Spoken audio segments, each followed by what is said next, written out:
I'm Maya Thompson, 28 years old, and when my grandmother died last year, she left me nothing in her will. At the reading, she called me the disappointing granddaughter who never lived up to her potential. The whole family nodded in agreement while my cousins inherited millions. But 3 months later, when I found her secret letter hidden in the attic, I discovered the shocking truth about why she really cut me out, and the even bigger secret she'd been protecting my entire life. Before I tell you about the letter that changed everything I thought I knew about my family, let me know where you're watching from and hit that like and subscribe button if you've ever felt like the black sheep who couldn't do anything right in your family's eyes.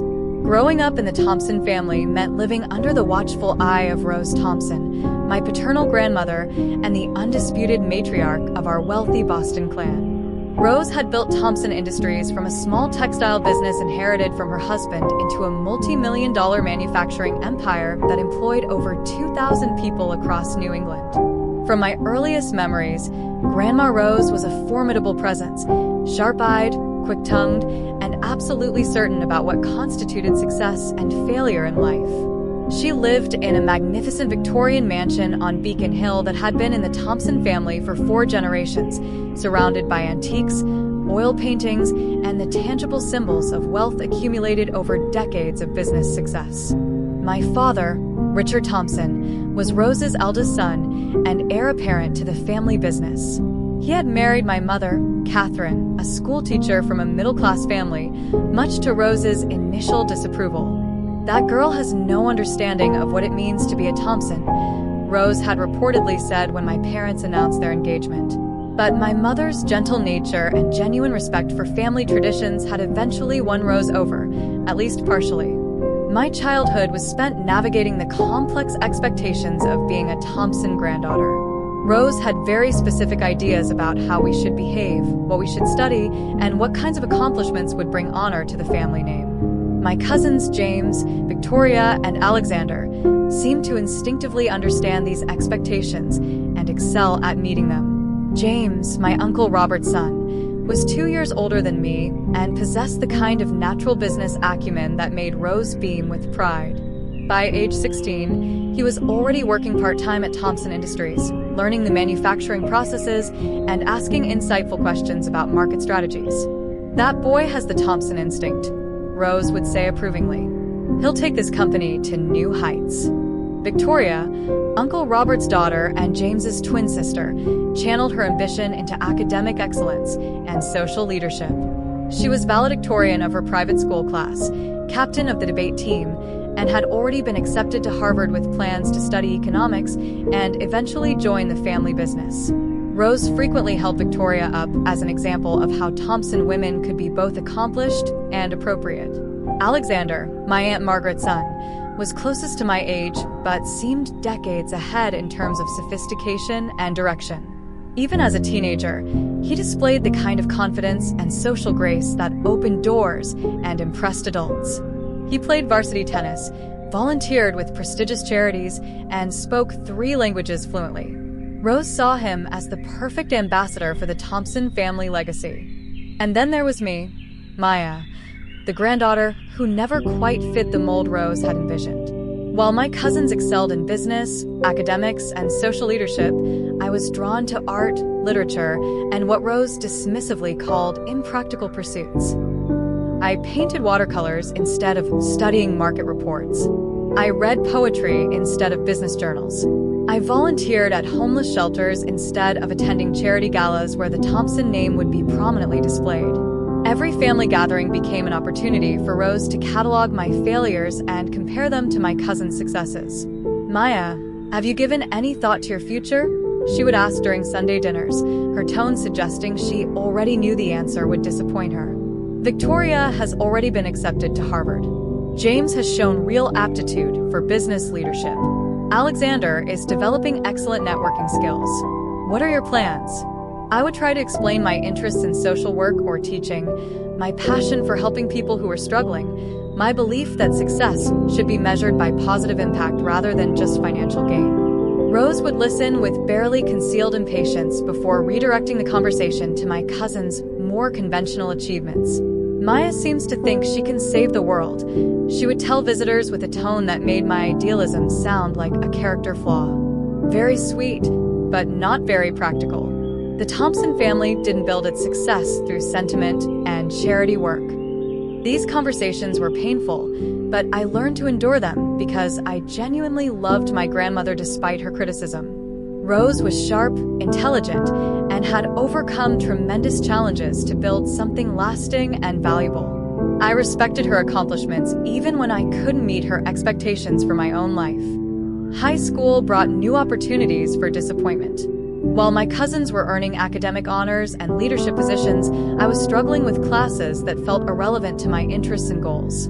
My grades were adequate, but unremarkable. I had no interest in the business courses that Rose encouraged or the social activities that would have enhanced the Thompson family's community profile. Instead, I spent my free time volunteering at a local homeless shelter called Haven House, where I helped serve meals, organize donation drives, and eventually began tutoring children whose families were staying at the facility. The work was meaningful to me in ways that business internships or charity galas never could be, but it was invisible to my family because it didn't generate the kind of recognition or networking opportunities they valued. Maya is wasting her time with those people. I overheard Rose telling my mother one evening. She has advantages and opportunities that most people would kill for, and she's throwing them away to play social worker with drug addicts and criminals. The characterization was unfair and cruel. Most of the families at Haven House were struggling with job loss, medical expenses, or housing costs rather than addiction or criminal behavior, but it reflected Rose's fundamental belief that proximity to poverty was somehow contaminating rather than compassionate. College selection became another source of family tension. My cousins were all attending Ivy League schools or prestigious business programs that would prepare them for leadership roles in Thompson Industries or similar companies. Rose expected me to follow a similar path, but I was more interested in schools with strong social work or education programs. Maya, you have the grades and the family connections to attend any university you choose, Rose said during my senior year. Why would you waste that privilege on second-tier schools when you could be at Harvard or Yale with your cousins? I tried to explain that the quality of a school's social work program was more important to me than its overall prestige, that I wanted to develop skills that would allow me to make a meaningful difference in people's lives rather than just accumulate wealth or status. Rose listened with the expression she reserved for incomprehensible foolishness. Making a difference, she repeated with a sigh. Maya, the Thompson family, makes a difference by providing jobs, contributing to the economy, and building institutions that last. Your romantic notions about helping people are admirable, but they're not realistic foundations for adult life. Eventually, I chose to attend Boston University's School of Social Work, a decision that Rose treated as a personal betrayal of family values and expectations. At my graduation, while my parents beamed with pride, Rose sat stiffly and left immediately after the ceremony without attending the family dinner we had planned. She's disappointed, my father explained later, trying to mediate between his mother's expectations and his support for my choices. She sees so much potential in you, and she's worried you're not making the most of your opportunities. What my father didn't understand, and what I was only beginning to recognize myself, was that Rose's disappointment felt less like concern and more like rejection. She wasn't worried about my future. She was ashamed of my choices and frustrated by my refusal to conform to her vision of what a Thompson granddaughter should become. After college, I found a position as a caseworker at Haven House, the same homeless shelter where I had volunteered throughout high school. The salary was modest, the hours were long, and the work was emotionally demanding, but it was exactly what I wanted to be doing with my life. I was helping families navigate crisis situations, connecting people with resources and opportunities, and making a tangible difference in individual lives every single day. But from Rose's perspective, I had wasted my education and family advantages to become exactly what she had feared, a social worker making barely above minimum wage while my cousins were climbing corporate ladders and building impressive resumes. Family gatherings became increasingly uncomfortable as the gap between my life and my cousins' lives widened. James had been promoted to a management position at Thompson Industries and was being groomed to eventually take over the company. Victoria had graduated from Harvard and was working at a prestigious consulting firm while pursuing her MBA. Alexander had landed a position at a major investment bank and was already being recognized as a rising star in finance. Meanwhile, I was living in a small apartment in an unfashionable neighborhood, driving a 10-year-old car and shopping at thrift stores not out of choice, but out of necessity. The contrast was stark and, from Rose's perspective, deeply embarrassing. "Maya, when are you going to get serious about your future?" became Rose's standard greeting whenever I visited. "You're 25 years old and living like a college student. Your cousins are building careers and accumulating assets. What are you building?" I would try to explain the satisfaction I found in my work, the families I had helped secure stable housing, the children I had seen improve in school because of support services we provided. But Rose measured success in dollars and status, metrics by which my accomplishments were invisible. The final blow came when I was 26 and Rose learned that I had turned down a job offer from Thompson Industries. My father had arranged for me to interview for a position in their human resources department, thinking it might be a way to bridge my interest in helping people with Rose's desire to see me involved in the family business. The interview had gone well, and they offered me a starting salary that was nearly double what I was making at Haven House, plus benefits and the prestige of working for the family company. But I declined because I felt I was making more meaningful impact at the shelter, and because I suspected the job offer was more about family politics than genuine need for my skills. When Rose found out I had rejected the opportunity, she was furious in a way I had never seen before. "You ungrateful, foolish girl," she said during what would turn out to be our last private conversation. "Do you have any idea what doors that position could have opened for you? Do you understand what opportunities you're throwing away?" "Grandma, I appreciate the offer, but I'm happy with my current work," I tried to explain. "I'm helping people who really need support, and I feel like I'm making a difference." "Making a difference?" Rose's voice was sharp with contempt. "Maya, you're wasting your life and embarrassing this family.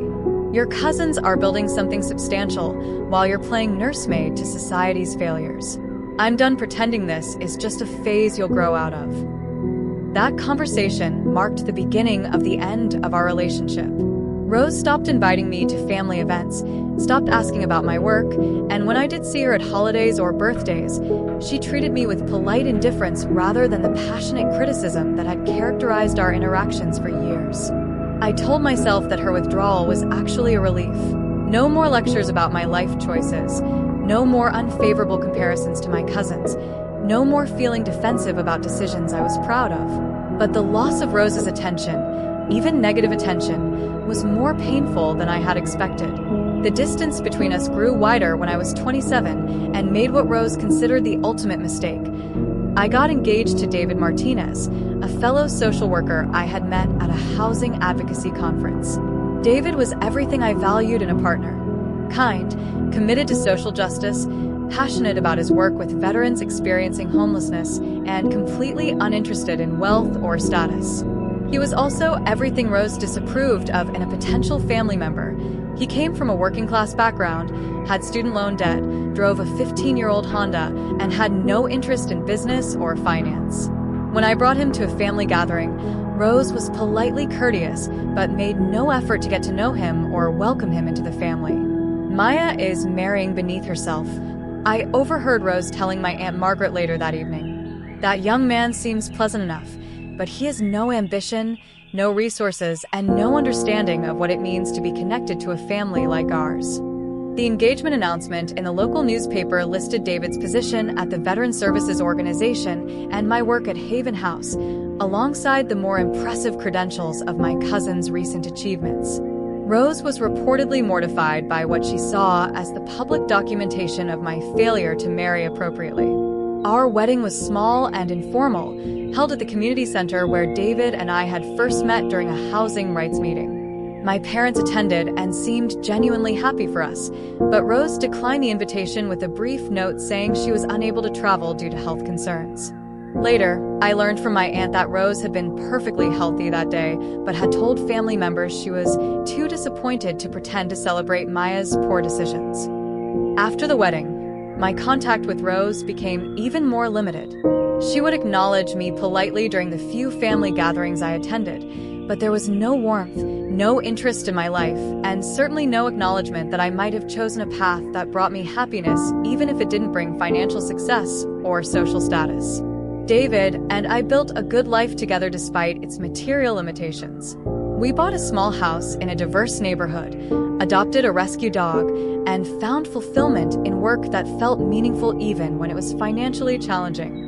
I was promoted to supervisor at Haven House, overseeing programs that helped families transition from emergency shelter to permanent housing. David advanced to program director at the Veterans Services Organization, developing innovative approaches to addressing homelessness among former military personnel. Our combined income was enough to live comfortably, though not luxuriously. We took vacations to national parks rather than European resorts, bought cars for reliability rather than status, and furnished our home with second-hand finds rather than designer pieces. But we were happy, and our work was making a genuine difference in our community. Meanwhile, my cousin's success continued to accelerate. James had been promoted to vice president at Thompson Industries and was being featured in business magazines as one of Boston's rising business leaders under 30. Victoria had completed her MBA and joined a major consulting firm where she was already being considered for partnership track. Alexander had moved to New York and was working for a hedge fund where his annual bonus alone exceeded my yearly salary. Rose's pride in their accomplishments was evident whenever family gathered. She would spend entire dinners recounting their latest achievements, their recognition in professional publications, their expanding networks of influential contacts. When the conversation occasionally turned to me, Rose's comments were brief and neutral. Maya continues her social work, or Maya and David are settled in their little house. The contrast between her enthusiasm for my cousins and her indifference toward my life was so stark that other family members sometimes tried to redirect attention toward my accomplishments. My Aunt Margaret might mention a grant I had written that brought significant funding to Haven House, or my mother would share news about a family I had helped secure permanent housing. Rose would listen politely to these updates, but never asked follow-up questions or expressed pride in my work. It was clear that from her perspective, my professional accomplishments were irrelevant because they didn't generate wealth, status, or recognition for the Thompson family name. This dynamic continued for 2 years until Rose's health began to decline. At 84, she was diagnosed with pancreatic cancer that progressed quickly despite aggressive treatment. During her final months, family members took turns visiting her at the mansion where she had chosen to spend her last weeks surrounded by the antiques and memories that had defined her life. My visits were awkward and brief. Rose was polite but distant, asking general questions about my health and David's work, but showing little interest in the details of our lives.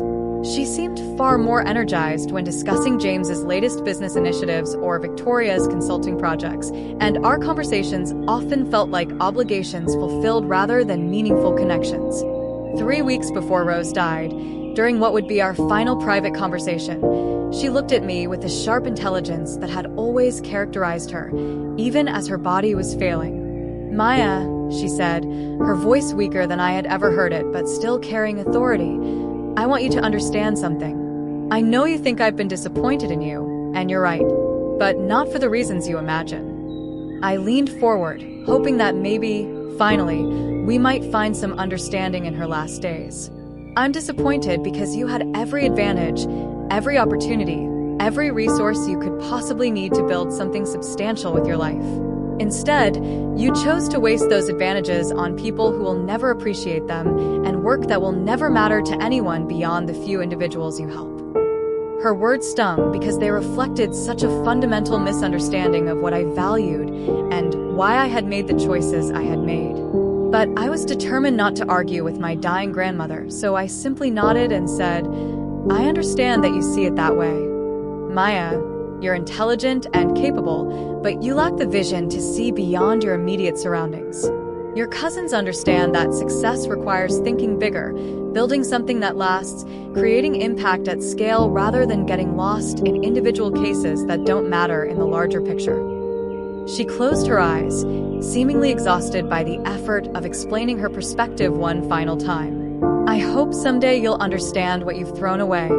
That conversation haunted me for weeks. Rose died believing that I was a failure who had wasted my potential and embarrassed the family name. Her disappointment in me was complete and apparently permanent, and I would never have the opportunity to change her mind or earn her approval. The funeral was elegant and well-attended, reflecting both Rose's personal relationships and the Thompson family's prominence in Boston business and social circles.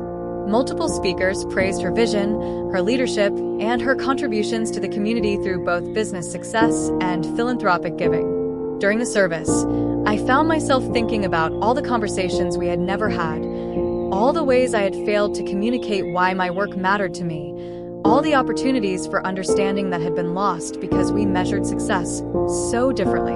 The will reading was scheduled for the following week, though everyone in the family had a general sense of how Rose's assets would be distributed.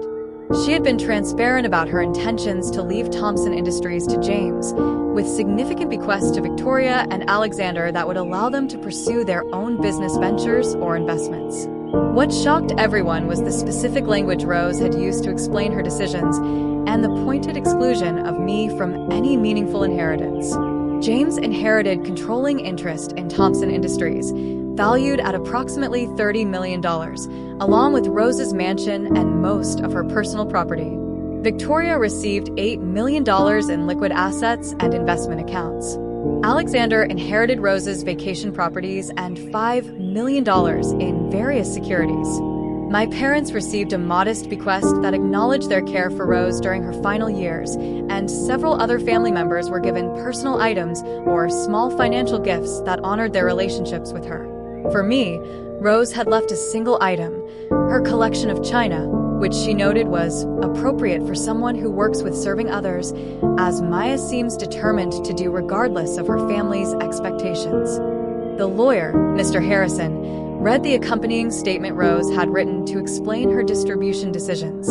Maya Thompson Martinez has chosen throughout her adult life to pursue work that, while admirable in its intentions, demonstrates a fundamental lack of understanding about how to build lasting impact or contribute meaningfully to society. Despite every advantage of education, family support, and financial resources, she has consistently chosen the path of least resistance, focusing on individual charity rather than systemic change.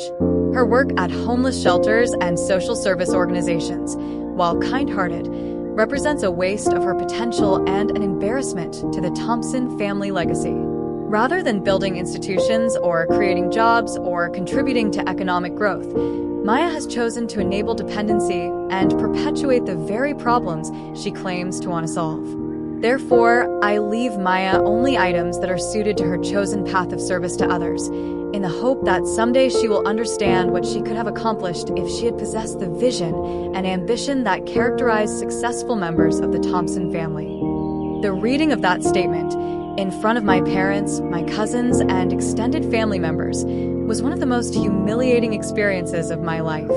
Rose had used her final wishes to deliver one last public judgment of my choices, ensuring that even after her death, everyone would know exactly how disappointed she was in the granddaughter who had failed to live up to Thompson family standards. My cousins looked uncomfortable but unsurprised. They had always known they were Rose's favorites, and the inheritance distribution simply formalized what had been obvious for years. My parents seemed devastated, both by the cruelty of Rose's words and by their inability to protect me from this final rejection. I sat through the remainder of the reading in numb silence, signed the necessary documents acknowledging receipt of the china collection, and drove home in a daze. David was waiting with pizza and wine, ready to comfort me through what he knew would be a difficult day, but I couldn't even speak about what had happened until the next morning. She hated me. I finally said over coffee, the stark words hanging in the air between us. For my entire life, I thought she was disappointed in me, but it was worse than that. She actually hated who I became and what I chose to do with my life. David held my hand while I cried through anger, grief, and a sense of loss that went beyond mourning my grandmother's death. I was mourning the relationship we had never been able to build, the understanding we had never reached, and the approval I would never receive from someone whose opinion had mattered to me despite years of criticism. The weeks following the will reading were difficult. Word of Rose's bequest and her written statement had spread through our extended family and Boston social circles, creating a public record of my grandmother's assessment of my worth. Well-meaning friends and colleagues tried to reassure me that Rose's opinion didn't define my value, but the rejection stung in ways that rational understanding couldn't ease. I threw myself into work at Haven House, finding comfort in the daily routine of helping families navigate crisis situations and secure stable housing. The irony wasn't lost on me that the work Rose had dismissed as meaningless was exactly what I needed to process my grief and maintain my sense of purpose during one of the most emotionally challenging periods of my life. 3 months after Rose's death, my parents decided to clean out her mansion before putting it on the market. The house was enormous and filled with decades of accumulated possessions, requiring weeks of sorting through furniture, artwork, books, papers, and personal items. My mother asked if I wanted to help with the process, and despite my complicated feelings about Rose, I found myself curious about what we might discover in the private spaces she had inhabited for so many years. The public areas of the house had always been perfectly maintained and carefully decorated, but Rose's personal study and bedroom might contain insights into the woman behind the polished exterior. My parents, my Aunt Margaret, and I spent a Saturday working through Rose's bedroom and adjoining sitting room, sorting her clothing, jewelry, and personal papers into categories for donation, family distribution, or disposal. The process was emotionally draining but also illuminating. Rose had kept detailed records of her business activities, her charitable giving, and her social engagements that revealed a more complex picture of her priorities and relationships than I had understood during her lifetime.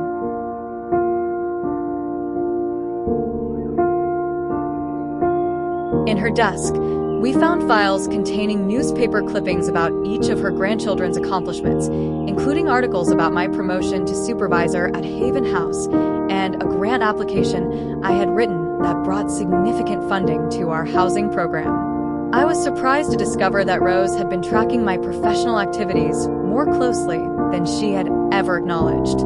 But the most significant discovery came when my Aunt Margaret decided to check the attic for any items that might have sentimental or financial value. The attic was dusty and crowded with furniture, boxes, and trunks that had been stored there for decades, creating an archaeological record of the Thompson family's history. Near the back of the attic, behind a set of chairs that clearly hadn't been moved in years, Margaret found a small wooden box that none of us recognized. Inside were letters, photographs, and documents that appeared to be personal rather than business-related. "I think these might be love letters," Margaret said, holding up a bundle of envelopes tied with a faded blue ribbon. "Should we be going through Rose's private correspondence?" My mother hesitated, then said, "She's gone, and if there's anything here that affects the family, we should probably know about it. But let's be respectful." The letters were indeed personal, but they weren't love letters in the traditional sense. They were correspondence between Rose and a private investigator named Jonathan Pierce, dating back nearly 30 years and continuing up until just 6 months before Rose's death. The earliest letters discussed what appeared to be a missing person investigation, though the details were vague and the subject was identified only by initials. As we read through the chronological sequence, it became clear that Rose had been funding an ongoing search for someone important to her, spending thousands of dollars over decades to maintain contact with this investigator. The more recent letters were more specific and increasingly urgent. Mr. Pierce was reporting on someone's education, career, personal relationships, and living situation with the kind of detail that suggested regular surveillance rather than occasional updates. And then I found the envelope with my name on it. Maya Thompson, to be opened only after my death, was written in Rose's distinctive handwriting across a cream-colored envelope that had been sealed with wax. My hands were shaking as I broke the seal and unfolded the letter inside. The date at the top showed it had been written just 2 weeks before Rose died. "My dearest Maya," the letter began, and I nearly dropped the paper because Rose had never in my memory called me anything endearing. "If you are reading this, then you have found my private papers and learned about Mr. Pierce's investigation. I need you to know the truth about why I have treated you the way I have throughout your life, and why I excluded you from my will despite the fact that you are actually my only biological grandchild. 28 years ago, your father Richard had an affair with a woman named Sarah Chin, a brilliant artist and social activist who worked with organizations serving homeless and disadvantaged populations in Boston. When Sarah became pregnant, Richard wanted to divorce your mother and marry Sarah, but I intervened because I believed it would destroy his career and our family's reputation. I convinced Richard that his responsibility was to his existing family and his position in Thompson Industries. I pressured Sarah to end the relationship and convinced her to give up the baby for adoption by providing her with enough money to pursue her artistic career anywhere in the world she chose. What I didn't tell either Richard or Sarah was that I had no intention of allowing my grandchild to be raised by strangers. I arranged for the adoption through a private agency I controlled, ensuring that you would be placed with Catherine and Richard, who had been struggling with infertility for years. Catherine was told that you were the biological child of a young woman who couldn't raise you herself. Richard was led to believe that Catherine had been artificially inseminated with an anonymous donor's sperm. Neither of them knew that you were actually Richard's biological daughter with Sarah, or that I had orchestrated the entire arrangement. For 28 years, I have watched you grow into exactly the person Sarah would have raised: compassionate, idealistic, committed to helping people who are struggling. Every choice you made that disappointed me also filled me with pride, because you were honoring the values of your biological mother, values that I had spent decades trying to suppress because they threatened everything I thought I wanted for this family. Your work at Haven House, your commitment to social justice, your marriage to David, all of these decisions that seemed to reject Thompson family values were actually expressions of who you truly are, the daughter of a woman who dedicated her life to fighting for people society had abandoned. I excluded you from My Will Not because I was disappointed in you, but because I needed to protect you from the investigations that will inevitably follow the distribution of my estate. James, Victoria, and Alexander will spend years fighting over control of Thompson Industries, and during that process, every aspect of the family history will be scrutinized by lawyers, accountants, and business competitors.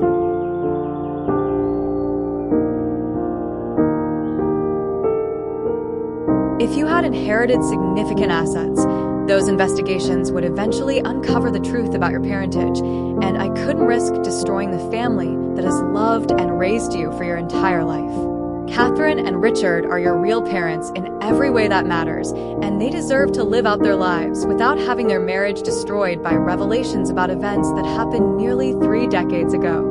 But I also couldn't bear to die without ensuring that you knew the truth about who you are and why you have always felt different from the rest of the family.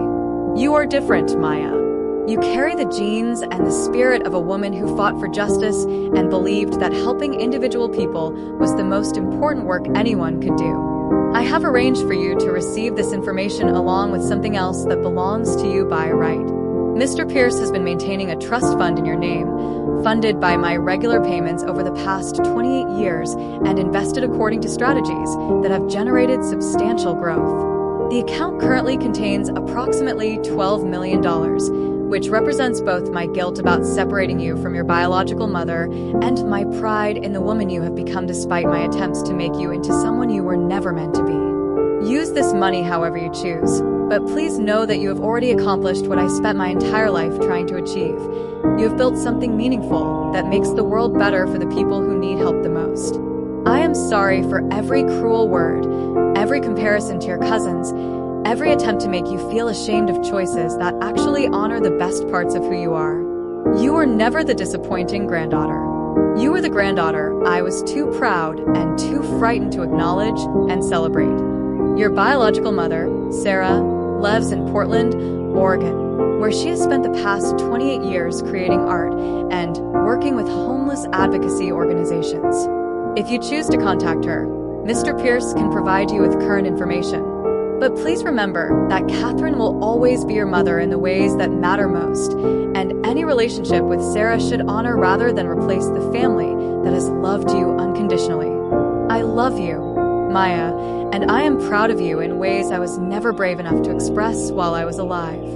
Your grandmother, Rose Thompson. I read the letter 3 times before the words fully registered. My parents found me sitting on the attic floor, still holding the pages, tears streaming down my face but unable to speak. Maya, what is it? My mother asked, kneeling beside me. What did she say? I handed her the letter and watched her face change as she read through Rose's confession. The color drained from her cheeks as she reached the part about my biological parentage, and by the time she finished reading, she was crying as hard as I was. Did you know? I finally managed to ask. Did you ever suspect? My mother shook her head. I knew you were adopted, but I thought we were told that your biological mother was very young, that she couldn't take care of you.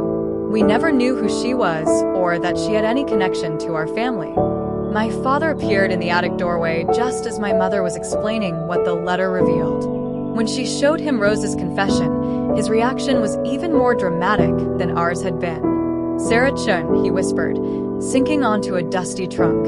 Oh my God, Sarah Chun. Dad, you remember her? I asked. He nodded slowly. She was someone I cared about very much before your mother and I were married. But my mother convinced me that we were too different, that it would never work. I thought Sarah had moved away and started a new life. I never knew she was pregnant. The three of us sat in that dusty attic for over an hour, processing the revelation that had rewritten our understanding of our family history. The woman I had known as my adoptive mother was actually my stepmother who had unknowingly raised her husband's biological daughter. The man I had known as my adoptive father was actually my biological father who had unknowingly abandoned his child's mother under pressure from his own mother. And Rose, the grandmother who had spent my entire life criticizing my choices, had actually orchestrated the adoption that brought me to the family that loved me, while secretly maintaining a trust fund that would eventually give me financial independence to pursue the work she publicly dismissed but privately supported. The complexity of emotions was overwhelming. Anger at Rose for the decades of manipulation and deception. Gratitude for the family I had been raised by and the love that had shaped my life. Curiosity about Sarah Chin, the biological mother whose values and passions I had inherited along with her genes. And a strange sense of vindication about the choices I had made that finally made sense in the context of my true heritage. Over the following weeks, my parents and I worked with Mr. Pierce to understand the full scope of what Rose had arranged. The trust fund was real and substantial, invested conservatively, but growing steadily over nearly 3 decades.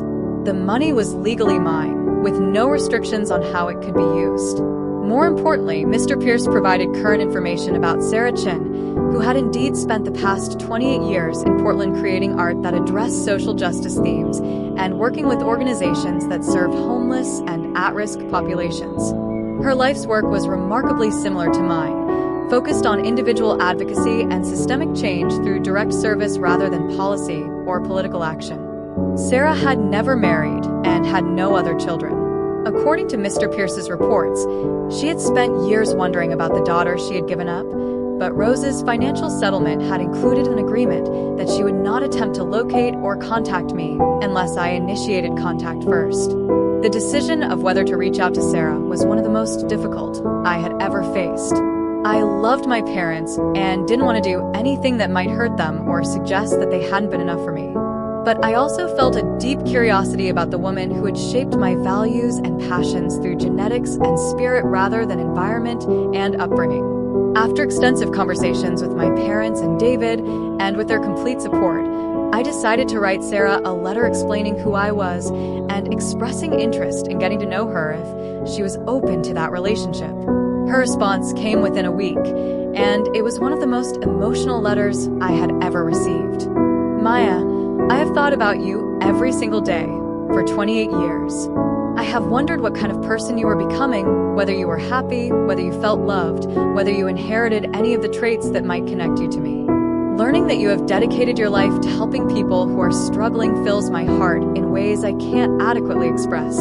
I would love to meet you and get to know the extraordinary woman you have become, but only if you feel comfortable with that and only in ways that honor the family who raised and loved you. They are your real parents, and any relationship between us should celebrate rather than complicate the life you have built with their support and guidance.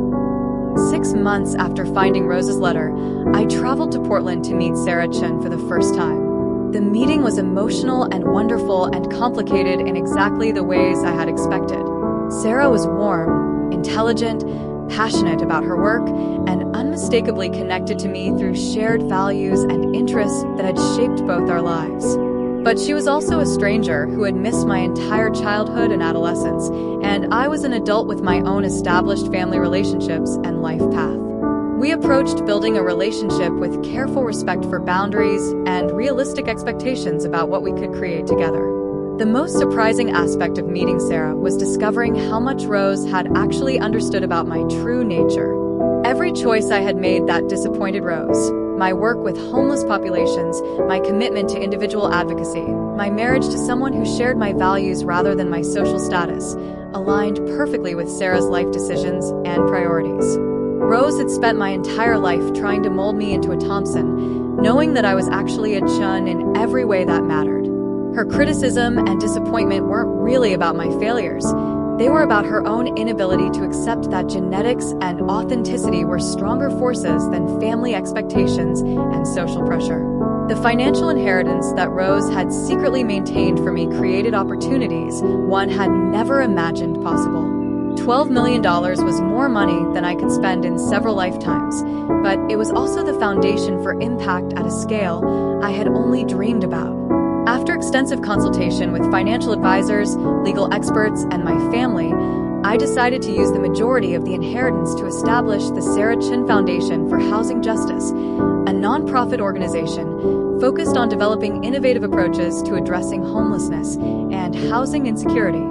The foundation's mission combined Sarah's artistic vision with my practical experience in direct service, creating programs that addressed both immediate needs and systemic change. We developed transitional housing that incorporated art therapy and creative expression. We funded microloan programs that helped homeless families start small businesses. We created job training initiatives that connected people with employers who value diversity and second chances. Within 2 years, the Sarah Chin Foundation was operating programs in 5 cities and had helped over 1,000 families transition from homelessness to stable housing. The work was exactly what I had always wanted to do, but at a scale that individual case management could never achieve. More importantly, the foundation's success proved that Rose's assessment of my potential had been wrong in fundamental ways. I hadn't wasted my advantages by choosing social work over business. I had been developing skills and insights that allowed me to create systemic change when I finally had the resources to implement my vision. My cousin's reactions to learning about my inheritance and the foundation's success were revealing in different ways. James was initially skeptical about my business model and sustainability planning, but eventually became curious about the foundation's approach to measuring impact and outcomes. His business training helped me develop better systems for tracking and reporting our results. Victoria offered to provide consulting services pro bono, helping the foundation develop strategic plans for expansion and partnerships with other organizations. Her MBA training and corporate experience were valuable in ways I hadn't anticipated, and our collaboration helped bridge some of the gap that had existed between us for years. Alexander was the most personally affected by learning the truth about my parentage and Rose's deception. He had always been closest to Rose and felt betrayed by her manipulation of family relationships over multiple decades. His reaction helped me understand that Rose's choices had affected everyone in the family, not just me. I spent my entire life trying to earn Grandma's approval, he told me during a long conversation 6 months after the truth came out. Knowing that she was keeping these enormous secrets while legging all of us about honesty and family values makes me question everything I thought I knew about her. His pain was genuine and reminded me that Rose's deception had created collateral damage beyond just my own experience of rejection and criticism. My cousins had also been trapped in roles and expectations that might not have reflected their authentic interests or values. The most healing aspect of this entire experience was the deepening of my relationship with my parents. Learning the truth about my adoption had initially created anxiety about whether my place in the family was secure, but the reality was exactly the opposite. Maya, you have been our daughter from the moment we brought you home, my mother said during one of many conversations about our complicated family history. Nothing about your biological parentage changes the fact that we chose you, we raised you, and we love you unconditionally. If anything, knowing that you have Sarah's genes helps explain why you're such an extraordinary person. My father's reaction was more complex because of his history with Sarah, but equally affirming of our relationship. "I loved Sarah very much, and I've loved you every day of your life," he explained. "In some strange way, you represent the best parts of both relationships, Sarah's passion and values, combined with the stability and support that your mother and I were able to provide." The relationship I developed with Sarah was meaningful, but appropriately bounded. We corresponded regularly, sharing updates about our work and insights about social justice issues that mattered to both of us. She became a mentor and collaborator rather than attempting to fill a parental role that was already occupied by people who had earned it through nearly 3 decades of love and support. Sarah also provided context for understanding my own personality and interests in ways that had never been available before. The traits that had made me feel different from the Thompson family, my sensitivity to injustice, my preference for direct service over policy work, my comfort with people from diverse backgrounds, were inherited characteristics that connected me to a biological mother whose life had been shaped by similar values. But perhaps the most important revelation was understanding Rose's true feelings about my choices and accomplishments. The private investigation reports that Mr. Pierce had provided to Rose over the years included detailed accounts of my work at Haven House, my successful grant applications, my marriage to David, and my promotion to supervisor. Rose had known about every professional achievement, every family I had helped secure housing, every program I had developed to address homelessness more effectively. She had been tracking my impact and success while publicly dismissing my work as meaningless. Her criticism hadn't been based on ignorance about what I was accomplishing. It had been based on fear that acknowledging my success would reveal how much she valued the very traits she had spent decades trying to suppress because they reminded her of Sarah. The china collection that Rose had left me in her will took on new meaning in light of her secret letter. The pieces were beautiful and valuable, but more importantly, they had belonged to Rose's own mother, representing a matrilineal inheritance that connected me to generations of Thompson women. Rose had chosen to give me the china not as an insult about my role as someone who serves others, but as recognition that I was continuing a tradition of women who had cared for their families and communities, even when that care wasn't always visible or acknowledged in traditional measures of success. Understanding Rose's true motivations didn't erase the pain of 28 years of criticism and rejection, but it did provide closure and context that allowed me to forgive both her failures and my own. Rose had been trapped by expectations and social pressures that prevented her from celebrating the granddaughter she actually admired most. 2 years after discovering Rose's letter, the Sarah Chun Foundation received recognition from the National Alliance to End Homelessness for developing innovative approaches to transitional housing and family stability. The award ceremony was held in Washington, D.C., with an audience that included policymakers, advocates, and service providers from across the country.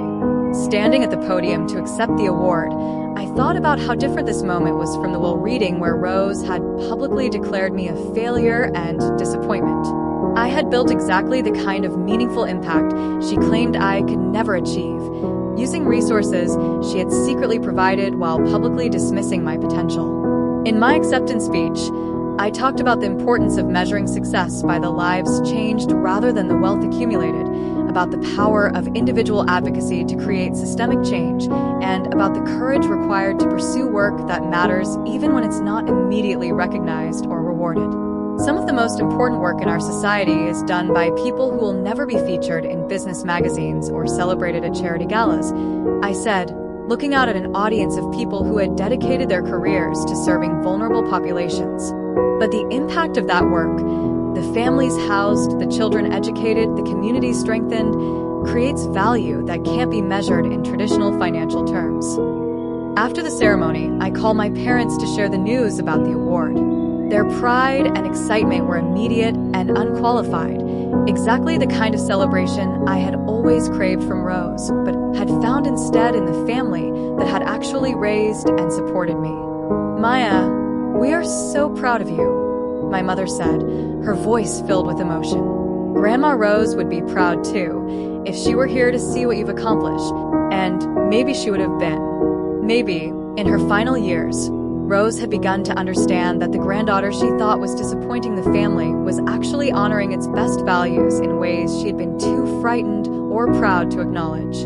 The most profound lesson from this entire experience was learning that authenticity and family approval don't always align, but that doesn't make authenticity less valuable or important. I had spent my entire life trying to earn approval from someone who was actually proud of me, but unable to express it because of her own limitations and fears. Rose's secret letter revealed that the choices I had made that seemed to disappoint her were actually the choices that connected me most deeply to my true heritage and values.